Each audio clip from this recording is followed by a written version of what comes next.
यवतमाळ नगरपरिषद निवडणुकीत काँग्रेस, बीजेपी आणि नॅशनल काँग्रेस पार्टीमध्ये तिरंगी लढत होणार आहे। यवतमाळ नगरपरिषद निवडणुकीतील प्रभाग क्रमांक 17 मध्ये यंदा तिरंगी लढत पाहायला मिळत आहे। या निवडणुकीत काँग्रेस, भाजप आणि नॅशनल काँग्रेस पार्टी यांच्या उमेदवारांमध्ये प्रमुख सामना आहे। मात्र भाजपमधील बंडखोरीने ही लढत अधिक रंगतदार बनविली आहे। प्रभाग क्रमांक 17 मधील काँग्रेसकडून जयराम पवार असून ते शिवसेना उद्धव बाळासाहेब ठाकरे शहर प्रमुख विनोद पवार यांचे बंधू आहेत। तर काँग्रेसच्या पॅनलमध्ये ओबीसी महिला गटातून मुनव्वर शाह यांच्या पत्नी तबस्सुम शाह या काँग्रेस उमेदवार आहेत। तर दुसरीकडे भाजपकडून प्रभाग क्रमांक 17 मधून माजी नगरसेवक प्राध्यापक प्रवीण प्रजापती दुसऱ्यांदा इथून रिंगणात आहेत।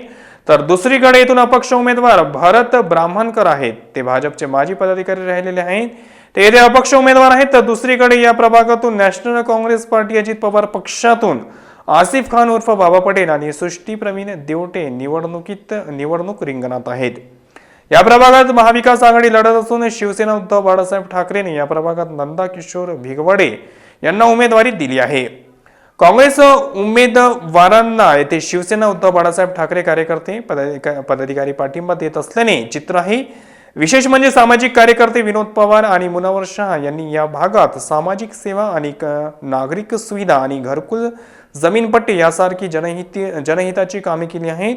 विनोद पवार यांचे बंधू राजकुमार पवार हे काँग्रेसचे उमेदवार आहेत, तर त्यामुळे विनोद पवार यांच्या सामाजिक कार्याचा फायदा काँग्रेसच्या दोन्ही उमेदवारांना मिळू शकते।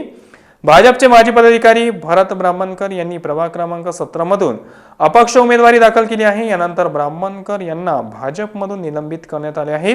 अपक्ष उमेदवार म्हणून ब्राह्मणकर रिंगणात असले तरीही ते भाजपच्या वोट बँकमधून काही प्रमाणात मते मिळावी म्हणून प्रयत्न करीत असल्याची चर्चा आहे। या प्रभागात एका बाजूला काँग्रेस उमेदवार आणि नॅशनल काँग्रेस पार्टी उमेदवार, तर दुसऱ्या बाजूला भाजपमधील बंडखोरीमुळे मतांचे होणारे संभाव्य विभाजन, यामुळे प्रभाग क्रमांक 17 मधील निवडणूक अत्यंत अटीतटीची होणार असल्याची शक्यता वर्तवली जात आहे।